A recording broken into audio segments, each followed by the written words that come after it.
Do you know, according to 365 Data Science Survey, 60% of data science job openings require SQL skill. While Python is mandatory for building predictive models, SQL is a game changer for data scientists, as it is designed to extract valuable insights stored in relational database from many currently available big data technologies. Therefore, SQL skill is a key to a successful data science career. To help you passing SQL data science interview, I will break down 3 intermediate SQL concepts that aspiring data scientists should learn: common table expressions, joins, and window function. If you stick until the end, I will share 2 bonus tips. First, on SQL syntax best practice, and second, on how to tackle real SQL data science interview questions. But first, let me show you why SQL skill is a game changer for data scientists. There are 2 reasons of it. First, SQL, or structured query language, is the industry standard for managing big data, especially when working with large datasets stored in relational databases. Traditionally, SQL has been used in environments with local memory laptop, where handling large datasets was constrained by the available hardware. However, with the advent of cloud platforms like Amazon Web Services, Google Cloud, and Microsoft Azure, data science is shifting from local memory to the cloud. These cloud environments offer scalable, secure, and cost-effective solutions, and SQL is optimized for handling massive datasets, making tasks like data cleaning, removing duplicates, and aggregating much more efficient without worrying about memory constraints. This makes SQL the best tool, over Python, for handling big data science projects in the cloud. Second, SQL shapes a data scientist's mindset by focusing on solving business problems to make real business impact. What makes a superstar from a regular data scientist is the ability to communicate insights that matter to the business. 10 years ago, I was obsessed with machine learning algorithms like random forest and XGBoost, thinking they were the key to success. But I realized it's not about the complexity of algorithms, it's about answering business questions. Take Facebook's data science team, for example. They focus on metrics that drive business decisions like daily active users, user engagement, and user retention. SQL is built to answer these business-driven questions, and mastering it, alongside technical skills, will bridge the gap between raw data and actionable business insights to make business impacts. Let's recap the basic SQL format for data manipulation. The most basic SQL operations involve retrieving data from tables using select statement, filtering results using where clause, organizing the output in a structured way using group by, and sorting results using order by. These basic operations serve as the building blocks for more intermediate SQL queries like common table expression, join, and windows function. Let's explore these topics one by one. Okay, let's start with common table expression, or CTE. CTE is a SQL command that creates temporary, reusable tables to simplify complex queries.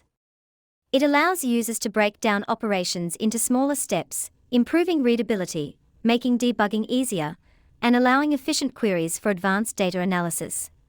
Here is the standard format of CTE. First, we must have input table of which the data can be pulled out. The temporary table name, or CTE_table, is defined using the with clause where the query inside will transform input table. Once the temporary table is generated, we can use it as regular table in the main query to further process. When performing data analysis, the most traditional way is to use subqueries. A subquery is a SQL query that is nested inside main query, usually to retrieve or filter main table based on the condition of another table. Consider this subquery example where we have 2 tables, customers and orders, and we want to find customers who made orders over $100. Here, the subquery, select customer ID from orders where order amount greater than 100, finds the customers who have made large orders, and the outer query retrieves their customer information from the customers table. While the concept of a subquery is easy to understand with just one subquery, complexity increases when multiple subqueries are involved, even though the basic principles remain the same. Let's recall high school math. A subquery is more like a composite function, where each function depends on the result of the previous one, while CTE is like the multiplication of independent functions f of x and g of x.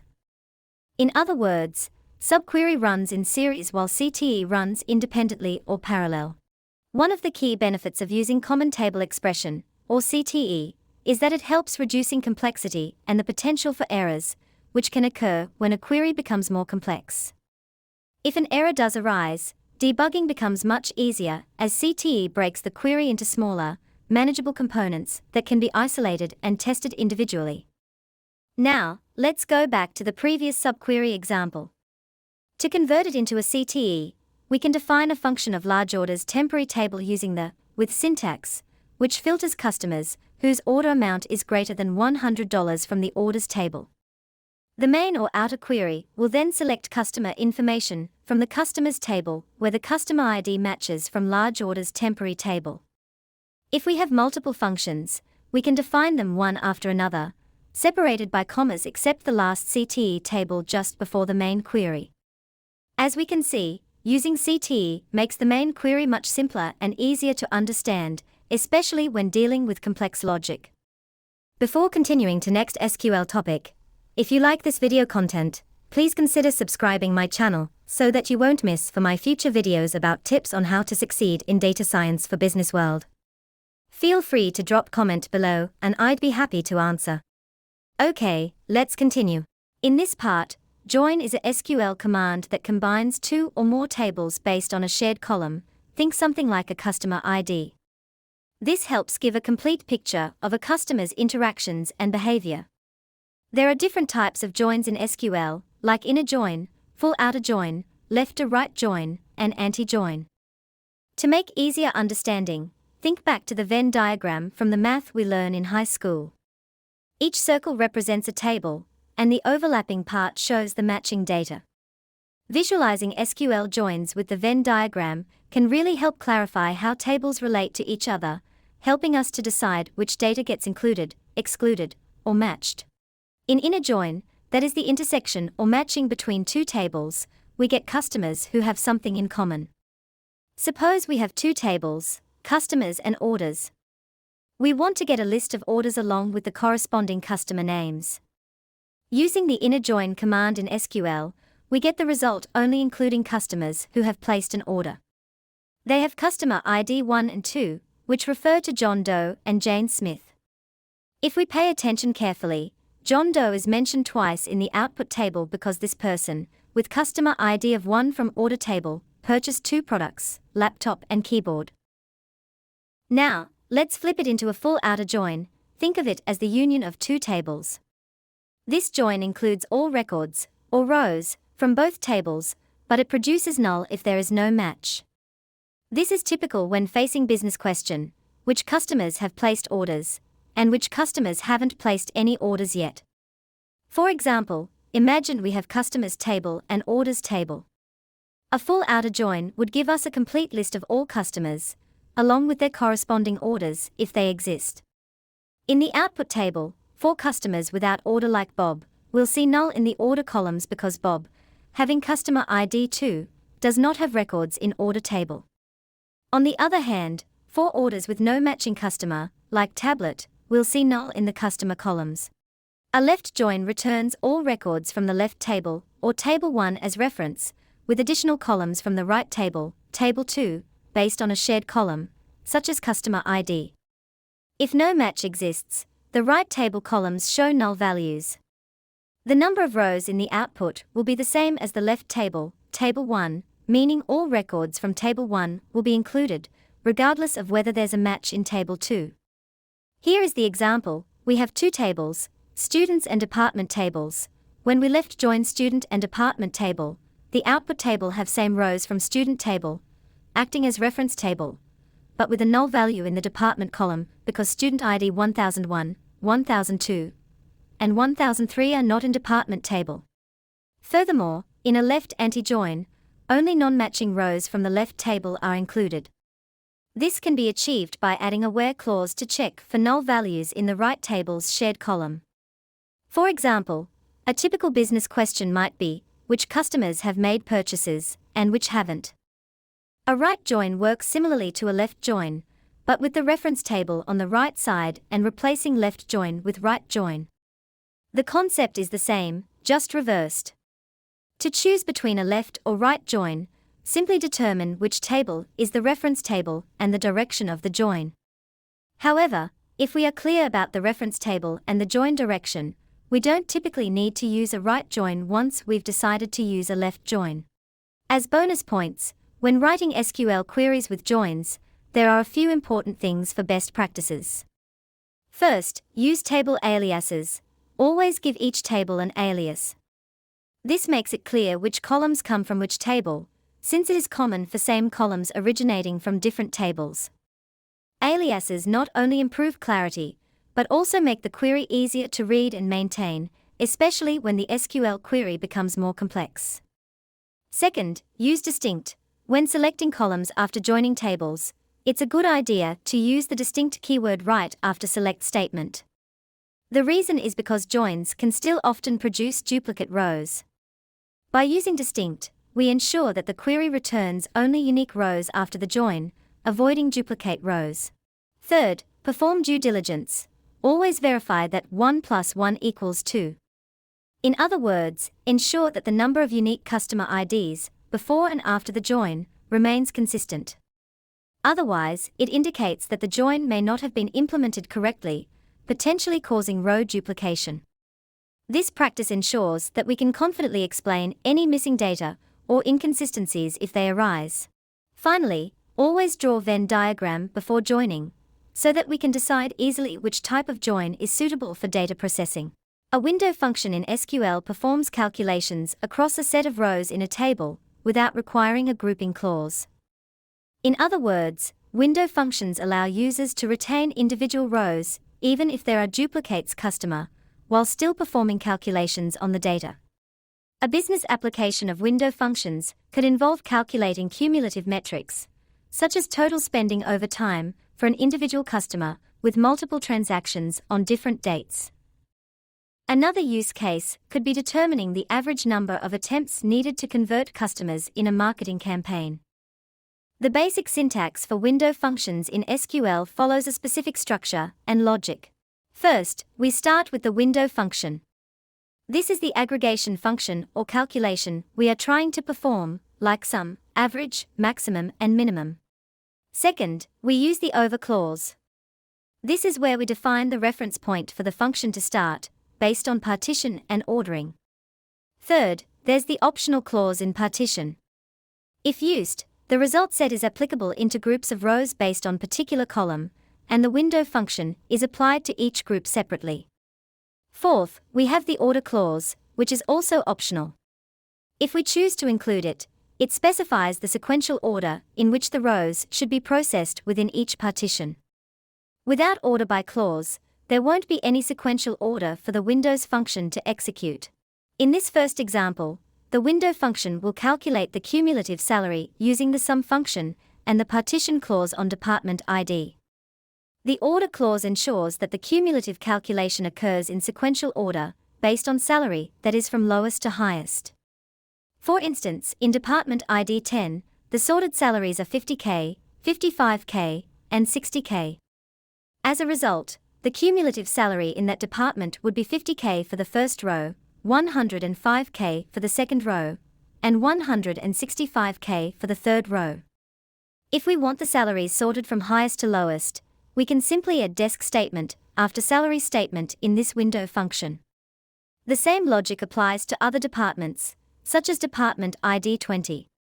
In this second example, the window function will calculate the total salary for each department using the partition clause on department ID, but without the order clause, meaning there is no sequential order.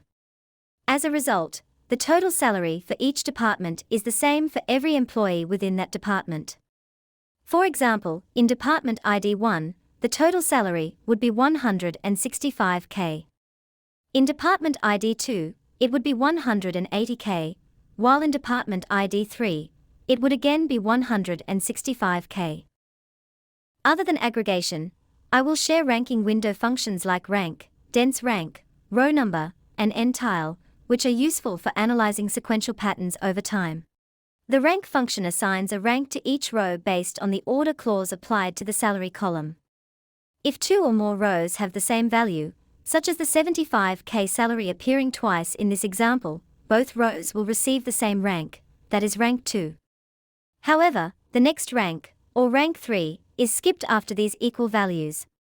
This is why we see rank 4 following rank 2. The dense rank function works similarly to the rank function, but it doesn't skip rank numbers when rows have the same values, such as a salary of 75K. As a result, in this example, we see rank 3 immediately after rank 2, without any gaps. On the other hand, the row number function assigns a unique number to each row in sequential order, even if there are ties in the data. Therefore, every row gets a different rank number, even when the values are the same. The n-tile function divides the rows in a table into an equal-sized groups, also called tiles. In this example, using n-tile of 4 divides the table of 8 employees into 4 equal-size groups.